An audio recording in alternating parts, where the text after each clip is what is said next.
So, ito yung so far na last last na dumating na parcel natin.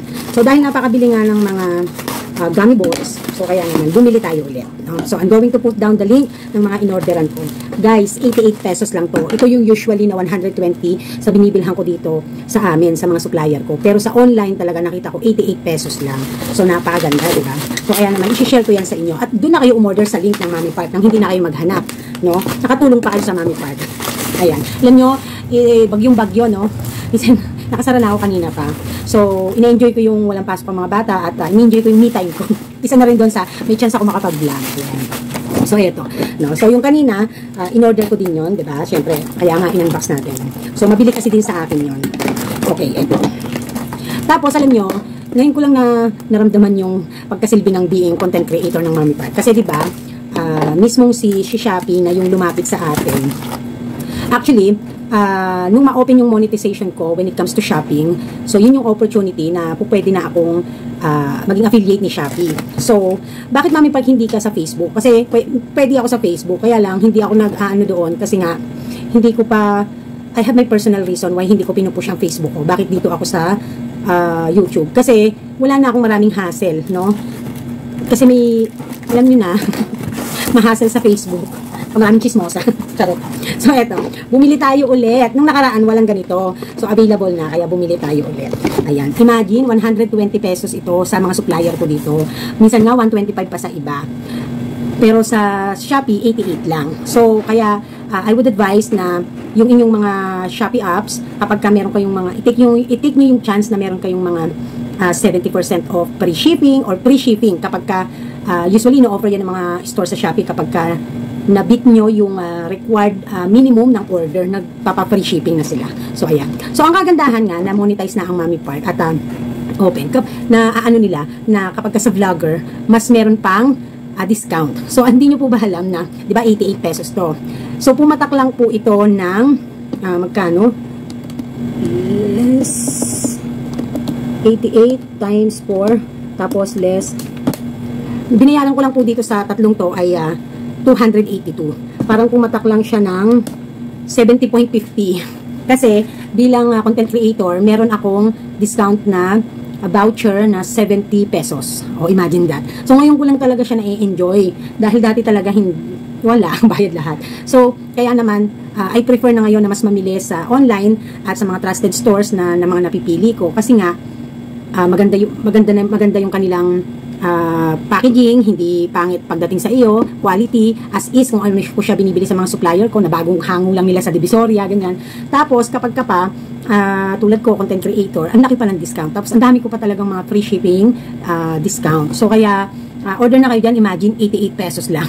So, kahit pa magkaroon niya ng karagdagang ping, ang laki pa rin ang ititipid nyo, no? So, kaya, kuha na kayo, no? Tsaka, usually talaga, kapag marami kang in-order, may, may shipping discount. So, panalo pa rin kayo, no? Imagine, so 120 less 88, 32 pesos ang ititipid nyo sa isang garapon. O, kayang-kaya, kung bibili kayo ng mga 10 garapon, 6 na garapon, kayang-kaya ng itap-tapalan yung free shipping nyo. Tapos, nakakakuha pa kayo ng mga free shipping discount kasi marami yung in-order nyo. So, kaya naman, i-click nyo yung mga link dyan sa para magkaroon kayo ng murang paninda. Okay? So, simulan na natin ang ating vlog at sasagutin natin yung ating mga katanungan ng ating mga viewer. So, hi guys, Mami Park is here. So, in today's video ay pag-uusapan natin yung mga kinu-question sa atin ng ating mga viewers, no, sa iba't ibang mga videos natin. So, sabi ni Judith Ramos, dito din po sa school sa tapat ko sa munisipyo, walang lisensya. Pero yayabang nila mag-ban sa mga estudyante. Pero ni barangay permit, wala, kainis. Pero di na lang ako naimik, bahala na si Lord, basta ako legal. Very good yan. Ellen Pilar, yay, hey mami, miss you, love you, always watching. Love you 2, 3, 4, 5, all of you. Ayan. Amira Samiliano, sabi niya, hi Mami Park, always inspired all your videos about journey sa business. Kasi plan ko rin mag-business soon. For now, I'm just working in Dubai. God bless po, Mami Park. Ayan. Manilyn Vlog, sabi niya, done watching po, Ma'am. Teresita Baron, always watching, Mami. Thank you, ha, Ma'am Teresita. Rica Nuevo, watching po, Mami Park. Alice Faria, sabi niya, Mami, maraming salamat sa pagpayo sa akin, pero hindi na lang ako magsusumbong. Natatakot ako, baka balikan ako, duwag pa naman ako sa away, dahil ako po ay may nervyos. Hayaan na lang sila. Natutuwa ako sa pagpayo po nyo sa akin. Salamat po, Mami Park. Love you. Ayan. Maraming salamat naman, no? Hindi kita dinidiscourage. But, like what I've said last time, kailangan mag-isip din sa sarili if kaya nating panindigan yung mga actions natin na gagawin, no? Naiintindihan kita, nagigil ka na, but sometimes, we need to think more than 100% before natin gawin, no? Okay, so thank you din, no? Share mo ng iyong experience tungkol dyan. Dolores Yabut, ramdam ko po yung ghost month kahit bago pa magpasukan, mahina na. Kasi priority nila ang pamimili ng gamit at uniform. Plus, matrikula. So, which is true, no? Sa totoo lang. In realidad, sa atin, yung ghost month ay ghost months, no? At hindi namimili ng months basta-basta. Sa panahon ngayon, no, sa taas ng bilihin, sa totoo lang. Hindi na tulad ng dati. Sabi naman ni Noryamana, suki din ako ni Coco Mami Park, lalo na yung ice cream cone nila na per box. Yes, mura sa kanila and mas marami ka ding pagpipilian. So, thank you Noraya Mama sa sa pagko-comment mo, no. Parang ngayon lang kita nakita dito sa aking video, pero maraming salamat na. Amira Samiliano, Mami Park, aslam po, if mag-start ng small business like sari-sari store, barangay clearance lang ba ang need i-comply? Thanks po sa sagot nyo. Actually po, hindi lamang po talaga barangay lang, sa totoo lang, no. In technically or in reality, or yung talagang sasabihin nating batas, no, kung sa batas tayo magdedepende, hindi lamang barangay ang ating i-comply. Pero pinapayagan ng iba kapag talagang maliit pa lang ay pumapayag na barangay.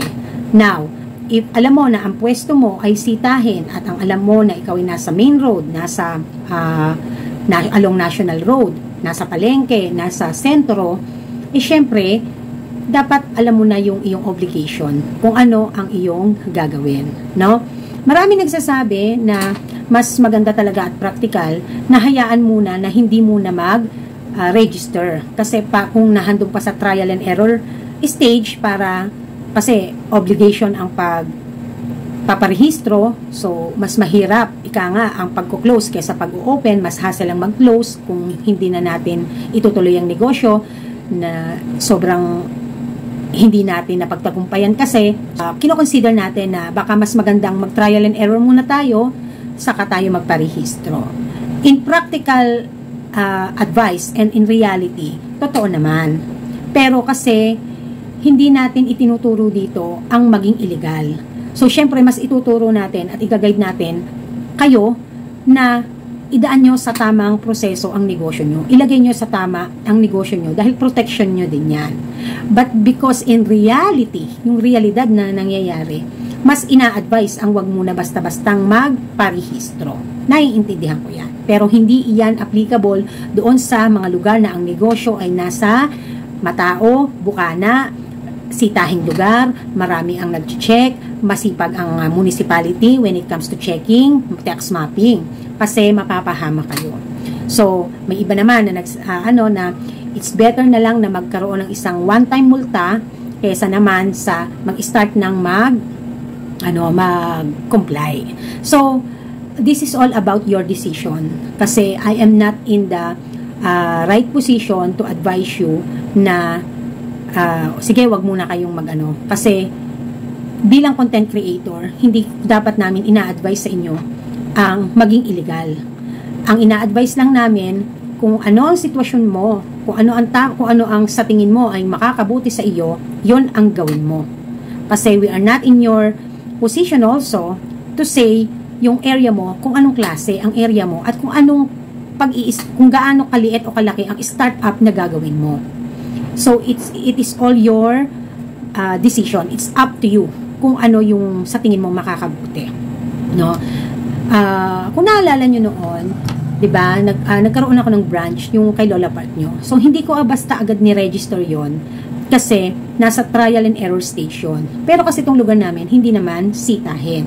So, kung sabi ko, yun ay nakikita ko na magsasuccessful, gagawin ko na siya talagang branch ng aking negosyo. Ibig sabihin, ipapasok ko na siya talaga sa barangay and municipal and eventually sa BIR. But the thing is, hindi naman kasi siya talaga nagpakita ng magandang performance, so buti na lang hindi ko talaga ginawa pa muna. It's not intention to be illegal. It is also kasi to make sure lang na yung ikikilos ko bago ko gawin ay mapaninindigan ko. So it is case to case basis kasi depende yan sa area.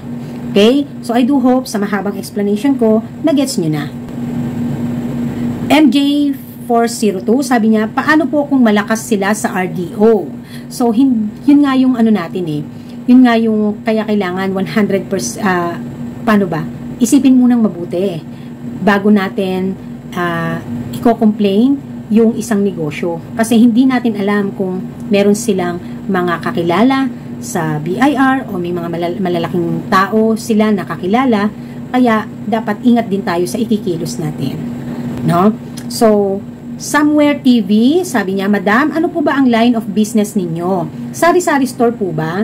Pwede po ba isama yung GCash at load sa ating sari-sari store?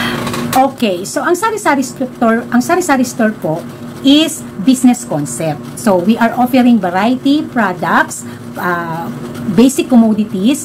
So, yun yung ating konsepto ng negosyo. But this is not line of business. Ang line of business natin, tayo ay nasa industry ng retailing. So, we are retail. So, in my registration, ako ay nakaline sa retail industry na nag-i-specialize in store food, beverages, and tobacco. So, yun po. Sana po ay malinaw na ngayon kasi marami talaga ang nagtatanong na akala nila at maraming ang isip nila na ang sari-sari store is yon ang line of business mo. Pag sinabing line of business, are you in retailing, wholesaling, manufacturing, services, at kung ano-ano pa. Okay? So, sana malinaw na, no? Na ibigay ko na yung information sa inyo, no? So, ngayon, kapag kami nagtanong, anong line of business mo? Anong industry? Retailing. Ganun lang. Sari-sari store ang aking concept, ang aking business. So, pwede po bang isama ang GCash at load sa ating sari-sari store? Of course. Pero eto kasi yung misconception dito sa ganitong sitwasyon. Si GCash po at si Maya, so, they can offer affiliate sa mga maliliit na mga negosyo, including especially sari-sari store. Kasi ito nga yung pinaka-best good business na kung saan ay talagang pupuntahan talaga ng mga taong nangangailangan ng GCash features or yung mga ino-offer na services ng GCash. So, technically, allowed siya. No? Kapag idadaan natin doon sa tama at legal na sitwasyon, you must be affiliate by or with GCash Pera Outlet. Sa Maya, dati Smart Padala. Hindi ko na alam ngayon. Kasi dati Smart Padala, outlet ako eh. So, yun legal at hindi yan basta masisita. Kasi, bibigyan ka ng certification ng mga company na yan na you are affiliated to them. Ibig sabihin, inaalaw ka ng malaking kumpanya na to na gamitin ang kanilang GCash features sa negosyo. So, pero, yung iba, ang nangyayari, nag-GCash sila, pero personal GCash ang ginagamit nila for in and out. At mas naging talamak yan kasi nga, napakaganda na nung ino-offer ni GCash sa ating, when it comes to our limit ng in and out, diba? Ako kasi, ang limit ko in a month ay 500,000. Sa GCash, hindi ko alam sa Maya ko kung nasa 1 million. So, yon. So, kaya nagagamit natin yung personal natin at ina-adds on natin sa ating tindahan. No? So, ano bang masasabi ko ba dyan? Legal ba yan o hindi? So, syempre, technically, hindi siya legal. Kasi, personal yung ginagamit mo na feature. So, para maging legal ka at masabi talaga na you are allowed na i-adds on mo yan sa tindahan mo, you must have the certification from GCash and Maya na you are the affiliate outlet. You are one of the outlet na inalaw nila to conduct and to use it as your business, additional business sa iyong tindahan. Okay? So, nagigets po ba? Allowed po na magkaroon ng GCash or Maya sa iyong tindahan as long as ito po ay legal na affiliate ka ng mga kumpanya na ito. Naintindihan po ba? Yan po yung talagang tamang proseso niya. Now, if ginagamit mo ang personal GCash mo to make it as a business, hindi po siya legal. Yun po yung totoo. Okay?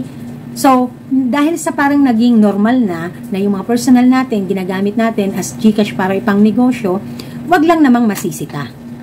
No? Wag lang namang masisita.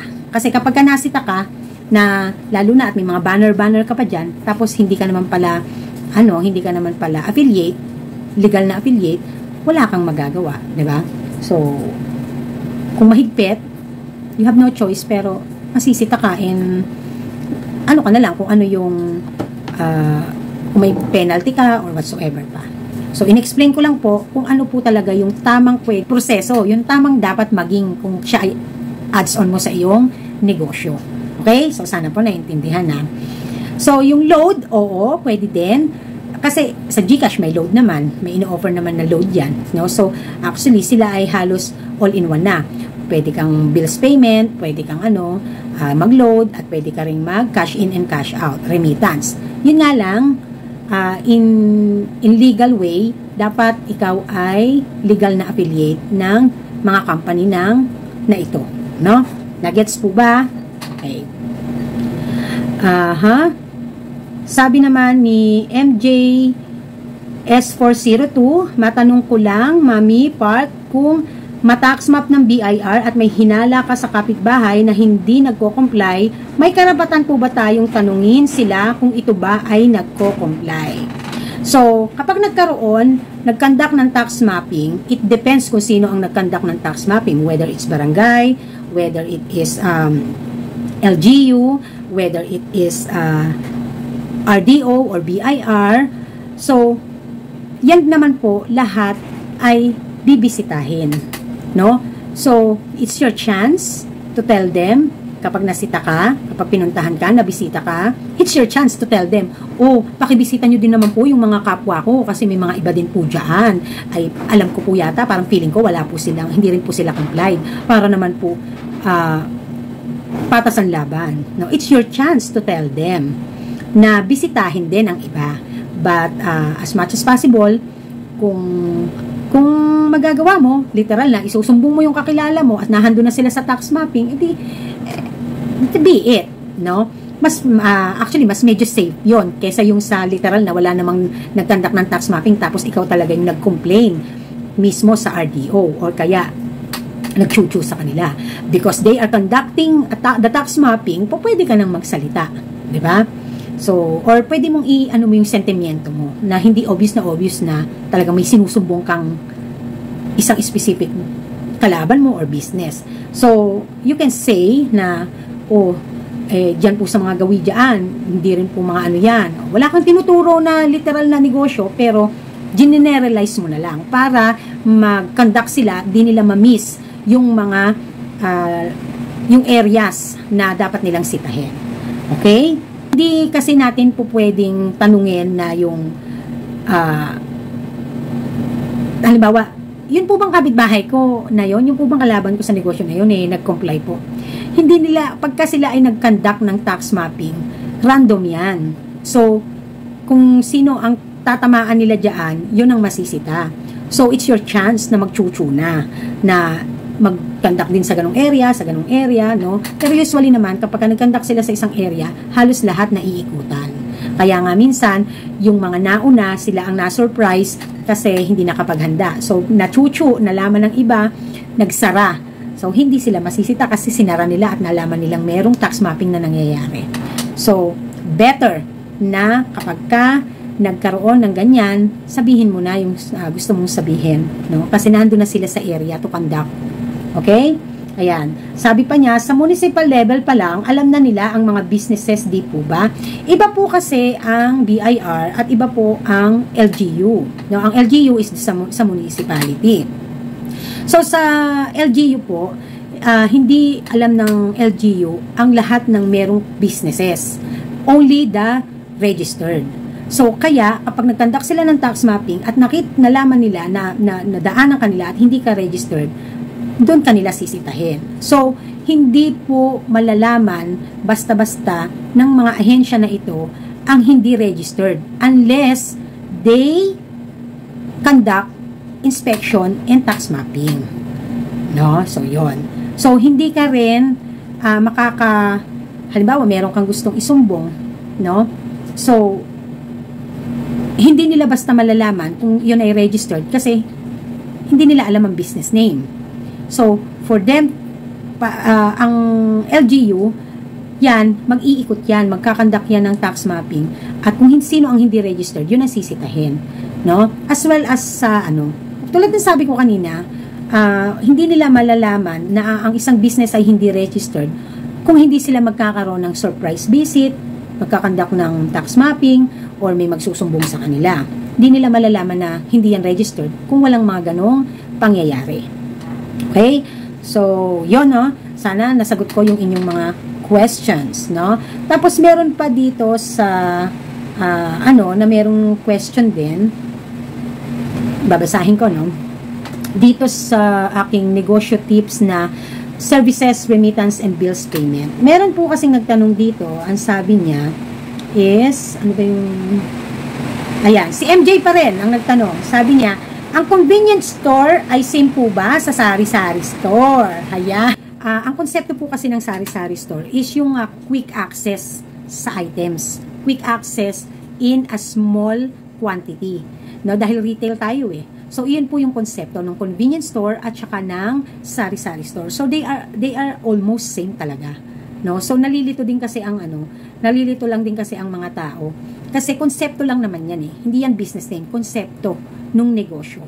Both in retail industry, in line of business, in retailing, pero yung ino-offer na services sa sari-sari store, aside from the, or yung kumbaga ba yung parang pinaka, quick access to the basic goods and services. Kaya siya convenience store at saka sari-sari store. They are both retailing business. Okay? So, okay, next pa niyang question is, ang GCash, Peso Wi-Fi, bills payment, water refilling, school supplies, photocopy, laminating, snacks and food ay sari-sari store po ba kung magre-registered sa BIR? So, you need to realize or you need to think first kung ano ang pinaka-primary business na gusto mong i-put up or gusto mong mangyari. Kasi if your priority is the bills payment, the Piso Wi-Fi, yung GCash na remittance, so this is more on the line of business of services. So when you say services, ito ay mga intangible. Ibig sabihin hindi nahahawakan, pero may binibigay kang serbisyo. So when you say naman kasi retail business, ito ay tangible. So ibig sabihin, merong produkto, merong nahahawakan. So kaya kung mas nananaig na ang gusto mong maging niche ng negosyo mo ay mag-offer ng GCash, bills payment, and Piso Wi-Fi, so iyan ay magiging line of services. Now, you can be, halimbawa ay service hub. So, it's totally okay that it is in one roof lang na establishment, but syempre, kung ang primary offer mo dyan ay services, so malaline ka sa services. So, kasi adds-on mo na lang yung mga foods na yan at yung iba pang mga i-offer mo. Okay, so always remember, when it comes to registering your business, tatanungin ka kasi nila kung ano ang negosyo mo. So, actually, bago ka pa mapunta ng BIR, sa DTI pa lang, sa business name mo pa lang, ay doon mo na madedetermine kung ano ang business na gagawin mo. Kasi mag-iisip ka kung ano yung primary na business na ipuputa mo, kung ano yung pinaka-niche niya. No? Kasi adds-on na lang tong iba na gagawin mo. But, you have to make sure lang na kapag ka, halimbawa, sitahin yung lugar mo, tapos ang laki-laki na pala nung mga grocery items, ang dami-dami na, possible na masita ka. Kasi kapag nagkandak ng tax mapping, they can demand you to register separately ang iyong grocery items, no? But if it's just a snack lang, naiisip naman nila yan na while naghihintay yung mga bumibili, yung mga nagpapa-Gcash, no? Ay you offer simple snacks, hindi na yan basta nasisita. But halimbawa, literal na parang sari-sari store na yung groceryhan mo, na ads-on mo lang naman yan, tapos ang business name mo ay services, at nagtandak ng tax mapping, maghanda ka din na might possible na i-demand ka nila na i-register mo yan, i-require ka nila na i-register mo yan ng bukod. Okay? So, sana naintindihan na, no? See you on next video. So, this is Mami Park and this is Team Park. Nagsasabing Tindera is my proud career. Bye!